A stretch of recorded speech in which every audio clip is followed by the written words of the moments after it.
Okay, so everybody comfortable? I'm sorry somebody's got to, some people have to stand at the back, so apologies for that. But thank you very much for attending and welcome to PCL.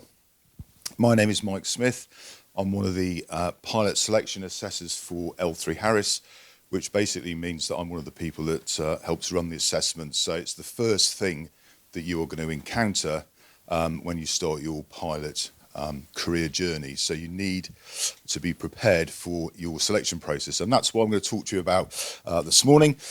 So what I'm going to cover is some of the things you're going to encounter as part of the selection process, as I say. So I'll talk to you about aptitude testing, numeracy, group exercises, the interview process, and then some of the things to think about at the end of your selection should you be successful. So what we're looking for overall, we're looking for people to be motivated, to be enthusiastic and committed. And the fact that you're all sitting here today listening to me would suggest that you're actually pretty motivated to come here on a Saturday morning and do some investigation into what pilot training is all about. And for us, what we're looking for is potential to succeed. Okay, so it's important that you have the potential. We're not expecting you to be the finished article here at all, okay? We're not expecting you to be pilots yet. That's what we do. That's our job, is to train you. But we are looking for the potential, because we could be putting you in front of an airline quite quickly, particularly with airline tagging at the moment, and that is becoming more and more popular with airlines. So potentially we could be putting our cadets in front of airlines just at the end of their ground school. So that's why it's quite important. Okay, so the first thing, or one of the first things you're going to encounter is the aptitude test. We use Aon. We call it a CUTE test. Some people call it CUTE or CUT -E aptitude tests, but it consists of 5 elements. And what that is looking at, it really is things like hand-to-eye coordination, multitasking, all the sort of things that you're going to be doing as a pilot almost on a daily basis. So one of the ones that you look at is, the first one you look at is complex control, and that essentially is flying a imaginary aeroplane through a box. That's really what it is. But don't expect Microsoft graphics on this, okay? It is pretty rudimentary stuff. But it is testing your ability to operate a control and actually get this aircraft through a series of holes. And the better you are at it, the quicker it speeds up, okay? So you will crash the thing. You're bound to do that, but it's built into the system that you're going to do that. But don't let that phase you, just keep going. Monitoring ability is where you've got a number of dots and you have to count how many there are. Now that sounds pretty simple, but they're all going to move and they keep multiplying. So they keep multiplying and multiplying and multiplying until you sort of can take no more and you get it wrong, and then it starts from the beginning again. Reaction speed is how quickly you can match up 2 shapes. Now it looks really simple, and it is really simple, but you've got to do it really quickly, because a lot of these are measuring speed and accuracy, not just accuracy. And the feedback you get from the system isn't always what you marked on either. So bear that in mind if you are going to go into one of these CUTE tests. Spatial awareness is about your ability to understand the direction of an aircraft. It's based on a compass system. You basically have to move those aircraft on the bottom right-hand side there. I hope you can see them just there. You have to move them into the appropriate box. And if you get it right, it's the right direction for that aircraft. Multitasking, as it suggests, there are 3 parts of the multitasking test. You have to do some calculations, you get some audible instructions, and you have to match up some shapes. Some free advice for this, and we found out this actually works. Do the 2 easiest elements first if you're doing this, okay? So has anybody done a multitasking test on CUTE? Anybody done any CUTE tests? I should have asked you that. Anybody been to one of our open days? Okay. Yeah, so when you encounter that, you will actually understand what it means. So do the first, the easiest two first, and then try and do the third one, and that will help you get through it. On aptitude tests, there are quite a few companies out there selling a variety of different preparation tools for these tests. And they're all good, that's fine. We don't particularly recommend any of them. But just beware, don't just concentrate on one, okay? Because they will be different to the test that you're going to experience with us or any of the other ATOs. So don't just think you're going to be doing exactly the same test that you've bought online and practiced on, because you may not be doing that. And it may be you may be tested on a slightly different area, and they also might not test you on the speed. So you have to think about that as well. One of the best ways of preparing for the aptitude test in general is Microsoft Flight Sim. So all the parents are there sitting, oh no, you know. But it is really, really good. And you get, not only do you have great graphics and it's good fun and all the rest of it, but you do a lot of multitasking in that as well. You get audible instructions, and you are actually flying an aircraft. And those hand-to-eye coordinations in there as well. So those sort of things are exactly what you're going to experience in the aptitude test. So anybody got Microsoft Flight Sim? Oh, there you go, see. Anybody got the new one? It's good, isn't it? I hear it's very good. But we do find that people who've got that, or who've even got a PPL, are actually tend to perform better at aptitude tests. Okay. Any questions on the aptitude tests? Okay. Right, so as part of that as well, you'll be doing a numeracy test. Now, the Aon test it's not algebra, okay? We don't really care what X or Y equals, we're not that interested. But we are interested how you convert US to UK gallons, for example, how you work with volumes, all those sort of things. And that's what you'll experience in that test. So there's basic calculations. We give you a calculator as well, so you can use a calculator, and that's absolutely fine. It is pretty straightforward, but it's basic calculations. So I think very often what you learn at school, and it was quite a long time ago when I went to school, but what you tend to learn at school is slightly more complex mathematics. This isn't. It is straightforward calculations. It's long division, multiplication, that kind of thing. So don't worry too much about it, but just go on. You can get a lot of these things online, actually. So if you go online and do basic maths tests, you can get them, just stick it into Google, and you can find these things, and you can practice on that. Always worth practicing it. But don't worry too much about the numeracy. I'll move on to the next slide, actually.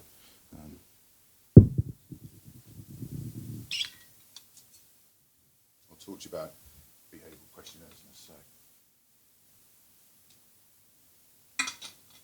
So for our selection process, you have the option of doing it remotely, or you can do it and come into our office at Crawley, and we do that every Wednesday. So you can do face-to-face, in-person selection with us on a Wednesday in Crawley.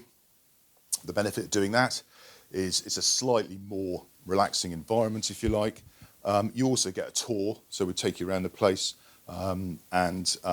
It's a face-to-face interview, which is it's a lot better doing a face-to-face interview rather than doing it over Zoom. Certainly we think it is, as people that are the interviews. It's a much better environment. But you don't have to do that. You can do it remotely, and that's absolutely fine. So just moving on to some of the things you might see in your initial selection. Don't worry too much about the stuff on the left-hand side. That's really psychometrics. You might see that at an airline type of selection, but you won't see it with us particularly. We don't tend to get involved in too much of that at this stage. But the other part of that is very valid. So if you decide you're going to do this online, we'll send you the logins for the aptitude tests, but make sure you're doing it in the right sort of environment. Make sure there's no distractions. I mean, this is pretty obvious stuff, but it is important. Make sure that you're in the right sort of area. You're not, the dog isn't going to run in or whatever. You're not going to have any interference. The biggest single thing about aptitude tests is the instructions. Read the instructions. I know it sounds silly, but people don't. And when they do aptitude tests, they either want to get out the way quickly, or they're very excited and they want to, they also want to get on with it. Don't worry about that. You've got plenty of time. We don't care how long it takes you to read instructions. You can stay there all day if you want. Hopefully you won't, because we want to go home. But if you really want to do that, then do that. As long as you pass it, we don't really care. But it's important that you read the instructions. And I always say to anybody in the brief, read them at least twice. Even if you think you understand it the first time, just read it again. You've got time to do it. So that's really important. Stay calm, breathe slow and all the rest of it. Follow guidelines for timing. So the aptitude tests are all timed as well, okay? And there's a little clock that annoyingly clicks down as the time goes on. Just make sure you're following the guidelines and you have some sensible understanding of what those timings are. Don't fiddle about the equipment. Just people don't move things around and replug things in and think, I think I'll try that jack. Just leave it alone. Just do it and get on with it. As I said before, speed and accuracy, very important. Do some practicing, do some research, talk to our guys about, their experiences of aptitude tests. Go on to open days if you can.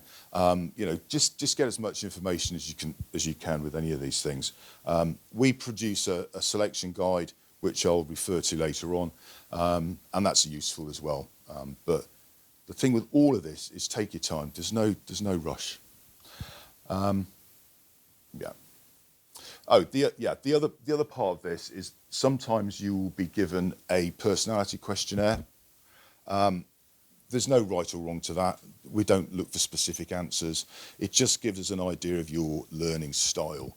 And it's important that we do these things. The German wings incident is still quite fresh in a lot of people's minds. So it's important that we're seen to be going through that type of process where we look at a kind of personality profile. But as I said, there is no right or wrong to it. So it's very important that you just answer the questions honestly. Don't try and pretend to be someone else with these things, because it's never going to work, and we'll always find out anyway. Okay. Good. Right, so that's aptitude tests. So the next thing that you are likely to encounter are the group exercises. Has anybody done a group exercise? At school, college, anything like that? Yeah, a couple of people? Okay, a few people. Okay, at L3Harris, we're not currently doing group exercises. Okay, and the reason for that is there's a large number of our potential cadets come from outside the UK, so we can't expect them to fly in just to do a group exercise and fly out again. Okay, so we don't do group exercises at the moment. We might bring them back, but currently we don't. Some of the airlines do though. So if you're going to an airline selection process, if anybody's put in for the BA course, you will be expected to do a group exercise at Waterside. So that's one of the reasons why I put this in there, because you might find it helpful. With us, if we put you in front of an airline, you will have to go through an airline selection process as well, which is very similar to ours. And at that point, we will also take you through the group exercise and what you would need to do, to experience that and do a good job. Okay, so we give you some support. Okay, so group exercises. As with all of these things, it's aviation. Aviation is all about instructions and learning instructions. Part of the process is the instructions themselves. So make sure you listen to the instructions. Normally group exercises have got about 6 people typically. Many more than that. It's quite hard to actually look at what people are doing. So 6 is usually the kind of number that group exercises have. So yeah, listen to the instructions. Be yourself. So don't go in there trying to be someone else. It's going to be a very long day if you do. Okay, so just be yourself. If you're naturally somebody that's perhaps a little bit quiet and doesn't always put themselves forward that much, you have to kind of try and do that, but don't go over the top. Try and get involved, but don't go, to extremes, because that will get picked up. Demonstrate your qualities. Yeah, so if you are somebody that's quite organised, you might want to take the role in that group exercise have been one of the organisers that are taking notes and things like that. But if you are going to take notes, don't just take notes and keep your head down and think, I'm out of this now, I'm just taking notes. Get involved and talk to other people as well. Try and draw people into the group exercise. Skills and knowledge. So very often you'll get an aviation-based activity to do. So if you have some knowledge about the aviation industry, try and put it forward. But do it at the right time. Don't sit there and reel off a whole load of information that is probably irrelevant to the actual exercise itself. So if you have the opportunity to maybe, you know something about a particular aircraft type, you can always drop that in. It's your opportunity to showcase. Be positive. So don't, if somebody makes a daft suggestion, don't go, that's really ridiculous, I don't think we should do, try and be a little bit positive right the way through the experience, because that's what your assessors are looking at, is how you behave in that kind of situation. This is really important, non-verbal communication, because there'll be 6 of you round a table, and you will normally have 2 to 4 assessors watching you, okay? So they'll be watching you whether you say anything or not. So if you just sit there and don't move, they're going to think, well, why is that individual not actually moving around and expressing themselves a bit? So try and look positive when you're acknowledging somebody that's talking in the group exercise. Give them some eye contact, but don't go mad, okay? Because too much eye contact is almost worse than no eye contact at all. Because you don't want to be doing this with somebody, it's really off-putting, isn't it? If you do it for too long, you think, I don't feel very comfortable here at all doing that. So just make sure it's sensible, but nod, acknowledgements, all of those sort of things. Okay, it is common sense, but when you're sitting there in that situation and you're being assessed, it's quite difficult. It's not easy. Okay, it sounds easy, but it isn't. When you're sitting there and you think, my job rests on this, it makes it slightly more challenging.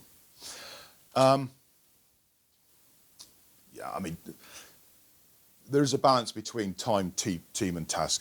Okay, so you are working in a team, but don't just focus on the task all the time.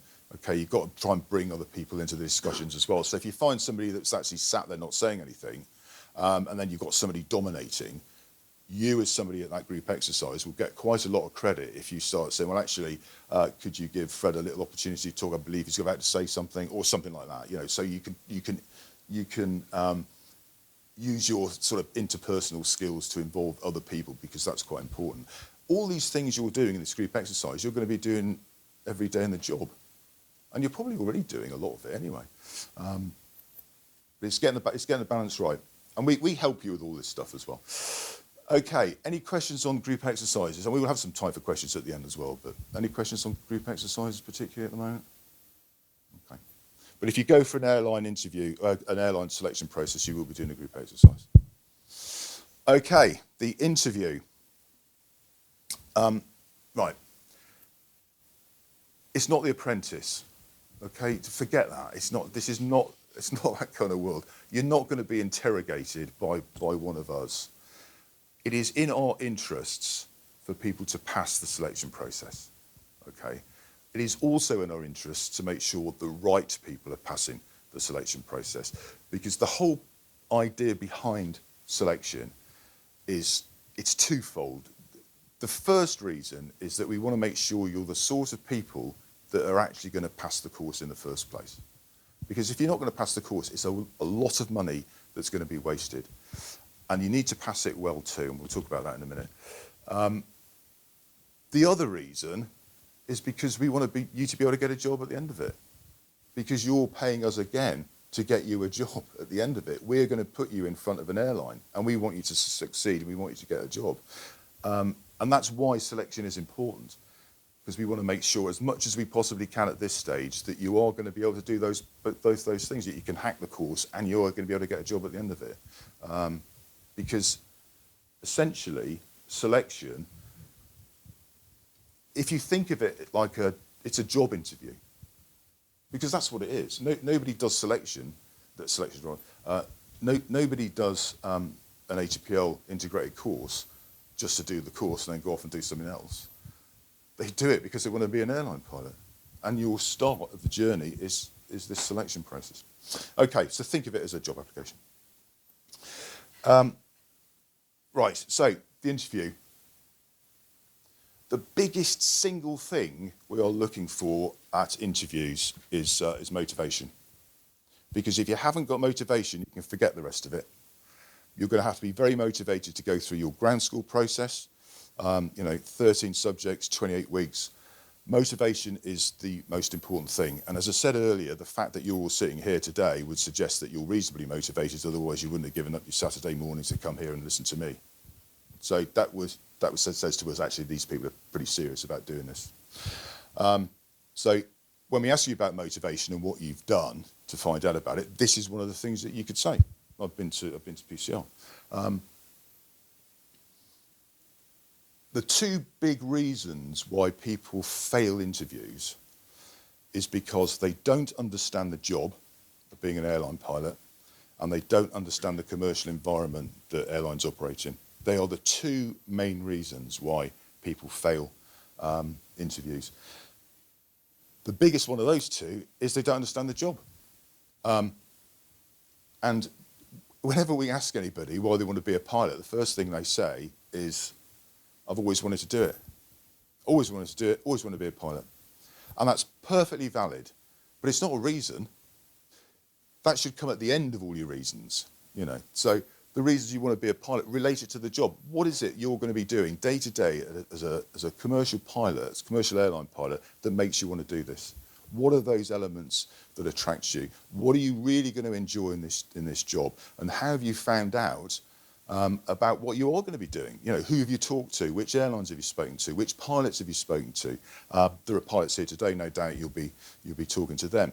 But get as much information as you can out of them about the day-to-day job and have a realistic understanding of what you're going to be doing. Yes, it's a brilliant job, and it is an office in the sky, and that's all fine, and it shows enthusiasm and all the rest of it. But you have to be realistic. There are some, commercial pressures on pilots now to deliver on-time performance. They've got to turn around aircraft very quickly. EasyJet turning aircraft around in 29 minutes. You're part of that. You're part of that team. You've got to be able to deal with ground crew. You've got to be able to deal with the guys on the ramp who've been doing it for years. You're going to be able to deal with a cabin manager who, knows more about the aeroplane than you ever will and is an expert at everything, and you've got to go and deal with them too. So there's all of those things that you need to consider in the job. And understanding the job is the biggest single thing. I don't want to hammer on about it, but it is. It is the big thing. So make sure you do your research. Okay. Communication skills. Yeah. So, make sure we can hear you. Don't mumble. Also, aviation is a very formal environment. Okay. It is suits for the guys. It is business dress for the women, okay? Wear a tie if you can as well. I know people don't wear them. I'm a bit old-fashioned, but it's an old-fashioned industry in that respect. So look the part, okay? If you look at what pilots wear, pilots are all wearing basically suits and ties. Essentially, that's what a pilot uniform is. You want to wear a suit and a tie, all right, and at least a jacket, but look the part. Make sure your shoes are clean. All those sort of things are important. And communication, obviously very important. Make sure you're speaking clearly. And it's our job to help you with that as well. And we're not just going to sit there and, we will ask you several questions to make sure we get the right information from you. Okay, commercial awareness. If you've got an airline that you've got a burning desire to work for, make sure you know something about them. I mean, we say, what do you know about how many aircraft has a particular airline got? We've had 300,000, 10, I mean, all sorts of, it doesn't take, in the case of Virgin, it is only 10. But no, I shouldn't say that, should I? They used to work with BA, so you have to say that about Virgin. But Virgin have only got about 50 airplanes. So know a bit about the company that you say you want to work for. Because if you sit in front of them, that's the first thing they're going to ask you, what do you know about us? Why do you know, have you found out about us? So do your research. It doesn't take long. You could actually find out about BA's business and their fleet and their routes in about 15 minutes on Google. So it's not difficult. So understand a bit about the airlines that you're going to go or you aspire to work for, but think also, as I said earlier, about the commercial environment that you're going to be operating in as a pilot, because that's important, and particularly things like on-time performance, because your airline's going to be measured on that. And all the passengers aren't all going to love you because you're now a newly qualified pilot. Because if they're sitting on the tarmac for 2 hours in the heat and the aircon's gone or something like that, you're not the most popular person in the world, despite the fact it's not your fault. As far as the passenger's concerned, you're the pilot. It is your fault. So you have to think about things like that. Fuel, massive thing with airlines, quite obviously, because that's the biggest single cost they've got apart from people. So you have a responsibility as a pilot to make sure you're using the right amount of fuel, that you're not, wasting it, single engine taxiing, all of those sort of things. And these are relatively simple things to find out. So do some work on the commercial environment, find out what's going on in the business of aviation, but also for those airlines that you aspire to work for. Because if you do it for one airline, you will find that the knowledge you've gained from that will be helpful when when you talk more generally about aviation. Okay. Right. So this isn't doing anything, is it? Hello. Can you hear me at the back? Can you hear me at the back? All right. Can you? Yeah. Do I need this? I'll put it down. I need that. Sorry. That's why I put it down. Right, okay, thank you. All right. The first two are sort of general questions. The rest of the questions you're going to get are what we call competency based, and that basically means we're looking to find evidence that you demonstrate the competencies that we require as a pilot. So, for example, for teamwork, we're going to want to know who's in the team, what they did, what you did, what the outcome was. That's basically a competency-based question. We don't want to know what you might have done, could have done, what your mate did, anything like that, unless we specifically ask you. Okay, so we are looking for you to demonstrate that competency. It's based on the principle that your previous performance is likely to be a pretty good indicator of your future performance, and you can use things. If you've not been out in the working world very long, or if at all, use examples from school. You will have examples of where you have worked in teams and leadership and all those sort of things. You will be able to draw on those. So just have a think about the sort of questions, the sort of response you might give when you're asked about it. Leadership examples. With all these people things, what a lot of people do is they talk a lot about tasks. Oh, yeah, this was the task, and we all got together and we did this task. And yes, we want to know the context, but we want to know about the people that you are dealing with, because that's why we're asking you. Because as a pilot, being a pilot's a people job. It's not just technical, and it's becoming more people-y now, because you're going to have to deal with passengers. You have to deal with all these other people. You have to have strong interpersonal skills, and that's what these things are looking at. Okay, so talk about the people you were working with, how you supported them, how you helped somebody that might have had a problem, how you dealt with somebody that's been a bit difficult. All of those sort of things are useful. So don't just focus on the task. We want to know about the people as well. Okay, so that's very important with both of those. And leadership doesn't necessarily need to be formal either. It can be where you've just taken the initiative to help somebody out, or you've got involved in, helping on some project or something. So it doesn't have to be a formal situation. Okay, so needed to demonstrate some flexibility. So it's things like, when have you had to change your plans in order to achieve an objective, those sort of things. So spend a little bit of time thinking about that and how you adapt to different situations. So again, think about what sort of examples you can provide with that, because these are all things that you need to do as a pilot. Decision making and problem solving. Generally, we want to see some sort of structure to your decision making and problem solving. Okay, so with decision making, we want to see that you've had some sort of methodology where you've actually come to a conclusion on a decision. And it might be something like, which degree you've decided to go for, which A levels you might have chosen, or anything like that, or which job application you might have gone for. Anything like that, you will find we would be quite happy to hear about. But it has to have a structure and it has to have a process. That's what we're after. Because again, as a pilot, you're going to be doing that all the time. Pilots are not making a lot of instinctive decisions. Even if they're making decisions quickly, they've got a clear process to come to that conclusion, because that's a safety issue as well. And again, it reflects what you're going to be doing in the job. Workload management and planning is partly because you're going to be doing this as an airline pilot, but it's also partly because you're going to be doing an awful lot of this in your ground school. So 13 subjects, 28 weeks, you really have to be organised, because you're not going to be brilliant at every single one of those. You'll be good at a few of them, but there'll be some you're not so good at. So you need to be able to prioritise your time. And ground school is not 9 to 5. It's as long as you need to take to make sure you understand the content so you can pass the exam at the end of it. Okay. So you need to be able to manage your own workload with that.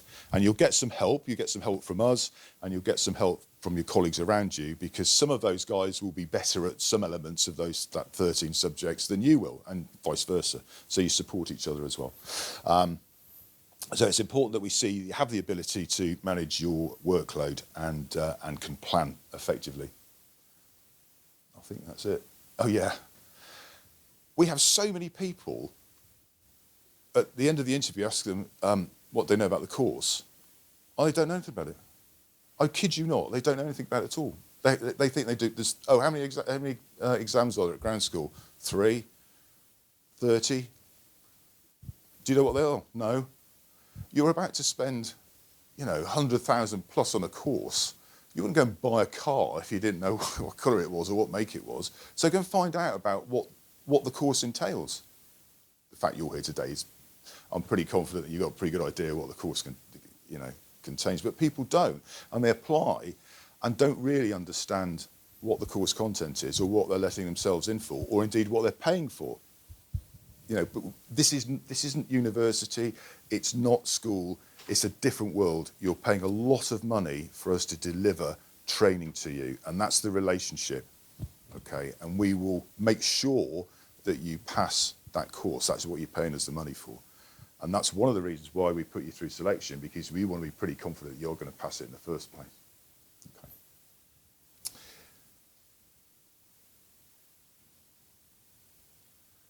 Yeah, I'll just repeat motivation. Okay. If you're successful through this process, you will need to get a Class 1 medical. Has anybody got one already? Well done. Yeah, if you're committed to it, I would certainly suggest that you think about getting one sooner rather than later. The biggest thing that slows up the process of getting people on board onto a course is getting a Class 1 medical. For CAA, there are 3 places that you can do it. It's either Birmingham, here, Heathrow, or Central London. I think it's those 3, isn't it? Yeah, and they vary in their waiting lists, so you have to kind of be aware of what the shortest waiting list is. But if you are going to commit to this, then Class 1 medical. If you're going for EASA, anybody here looking at an EASA licence? Okay, so you need to do that somewhere in the EU.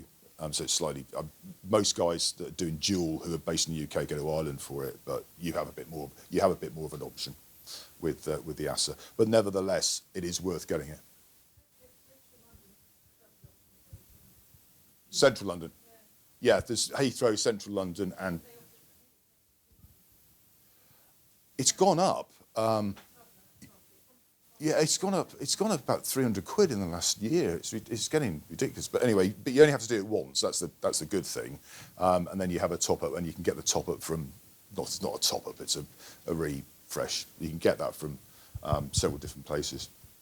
So class 1 medical is very important. Again, if you're committed, worth thinking about it at least. Finance and funding. Unfortunately, you have got to pay for it. It's not cheap, and there's very little funding out there at the moment. British Airways are doing a fully funded course, and if you want to do this, I would certainly suggest you apply to that. As much as we want to have you in our flying school, go for it. And if you can get that and you get fully funded with BA, then absolutely brilliant and well done. But not everybody's going to get that. They've had 25,000 odd applications for very few places. So, but the fact they're out there doing that is a really good sign that the airlines are beginning to realise that actually we are, as an industry, going to have to address the funding issue, because we cannot provide all the pilots that these airlines are requiring unless we start doing that realistically.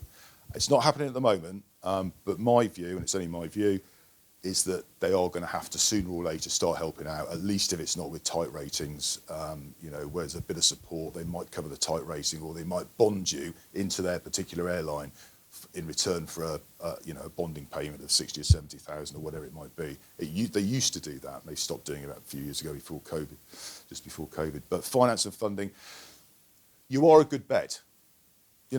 If you pass the course, if you get on our course, you are pretty likely to get a job as a pilot, and I'll show you a thing in a minute that indicates that. Right, we're running probably around about 75-80% of the people now are getting jobs. It used to be around about 90, but we still have some left over from COVID, which is clouding our figures a little bit. But we're there or thereabouts. So the likelihood of you getting a job if you complete your training is pretty good, and particularly in this market as well. So, when you're talking to financial companies and all the rest of it, then put that across. And if you're training with us, or indeed some of the other ATOs as well, you are training with organisations that do know what they're doing. And we have had experience of putting people into jobs, so you can be reasonably confident. But finance and funding is a bit of a nightmare. At the moment, there's not a lot out there, but that may change. It may change. If you're non-English speaking, you need to get an IELTS 5.5 in each one. Think about the training locations as well. Our training locations are basically Crawley, Sanford in Florida, and Cranfield near Oxford, near Milton Keynes. So they're the three places you're going to be. The biggest, you're spending most of your time and most of your flying will be in Sanford, which is Orlando. Anybody been to Disneyland? I'm not supposed to say this, but it's that airport. Somebody said it was a Mickey Mouse airport. You can't say that because our American friends aren't here today. So, yeah, it is that airport. We are the sixth largest. We're the sixth largest airline operating out of Sanford, because we still take up a runway, don't we? You can't take off two aircraft at the same time. Even though they're small, you're still taking up the runway. So we are on aircraft movements, the sixth largest airline flying out of Sanford. So. Also, think about career development, what you want to do. Ultimately, we might ask you that at selection as well. What is it you want to do? Do you want to become a captain, et cetera, et cetera? I mean, most people do. Most people want to end up doing that and being a training captain. But think about that genuinely, and who you want to work for, because routes to command vary enormously between airlines. I mean, BA very often is 10, 15 years. Wizz 4.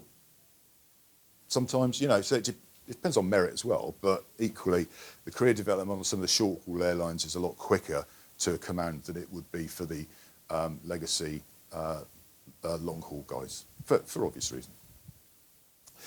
Okay, and at the end of it, hopefully, if you get through all of this, we'll place you in one of our airlines, which could be any of those 6, but indeed could be others. Potentially any airline that is out there could take our guys. So part of our process and part of what you're signing up for is our ability to get you a job at the end of it, and we will place you in front of airlines.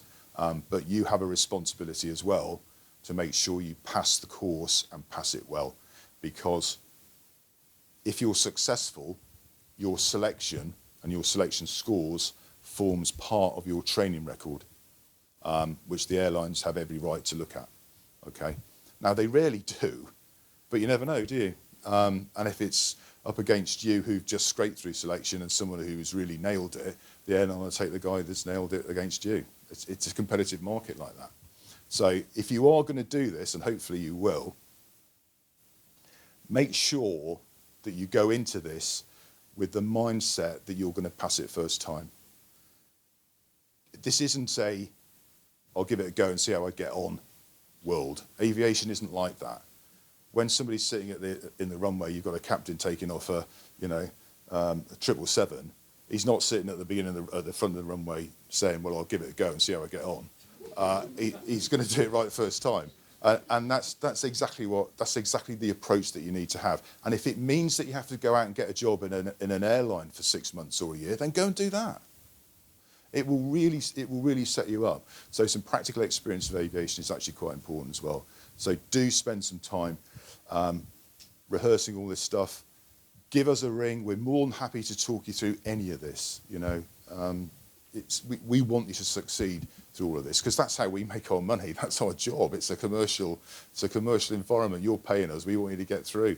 Because we sell the airlines other stuff too. It's not just, we don't just put cadets in there. We sell command upgrades for people. We sell type ratings. We sell sims. We sell a whole load of other stuff as well. So we want to make sure we're getting the right people into the airlines as well. One final thing before I open up for a few questions. I think we've got a bit of time.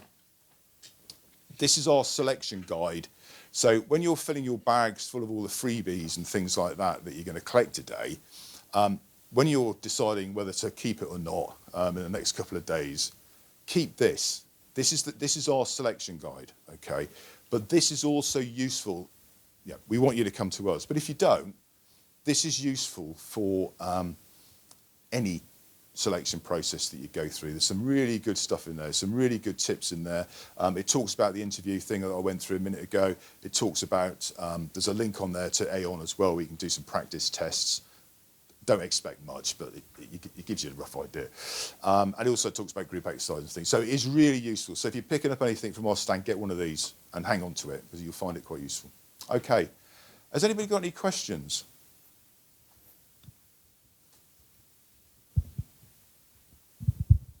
Yes, sir. You just mentioned the Class 1 medical provider in central London. Yes. You say it does dual EASA and CAA Class 1 medicals? I don't think so. I think it just does CAA, doesn't it? The honest answer is I don't know, but I'm trying to pretend to do. Do they do EASA there? Do they? Okay. Right. I wasn't aware of that. That's useful information. Thank you. We'll get somebody else to answer the next question as well. How long does that Class 1 medical last? So is it worth doing it now? Wait. Oh, it's valid for 12 months, and you have to renew it every 12 months. But that's cheaper to renew it, and you can do that fairly quickly. But it just sets you up ready to go. Because the other thing is, some airline training companies and us as well, although we don't recommend it, will take you on into ground school without one. Okay. And I'm sure you'd be fine, but you never know, do you? And if you suddenly find that you've got a medical condition you didn't know anything about, and you can't continue your flight training, you will have wasted a lot of money. So we always say to people, get one beforehand. Anything else?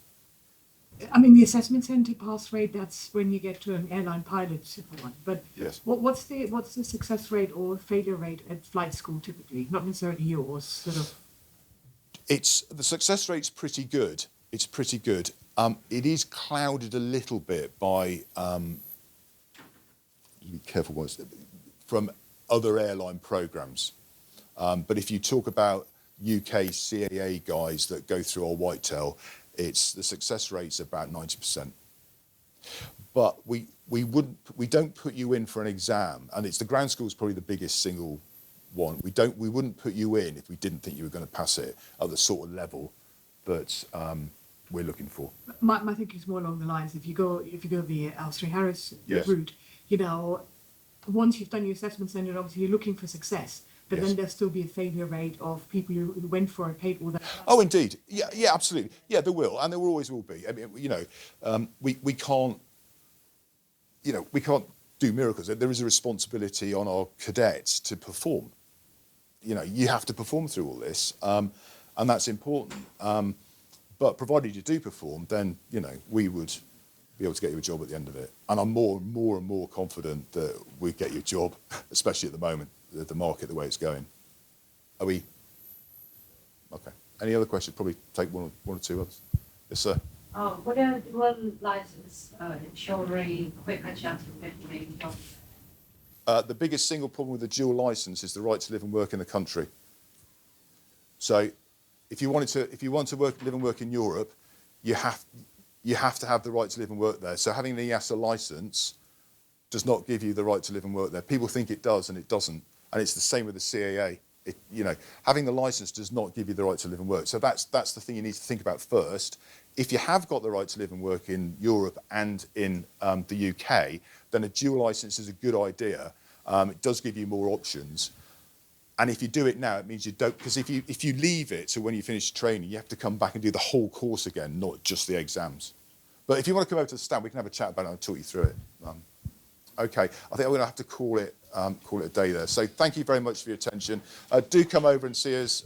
We're L3Harris. We're right in the middle. You can't miss us. Okay, thanks very much.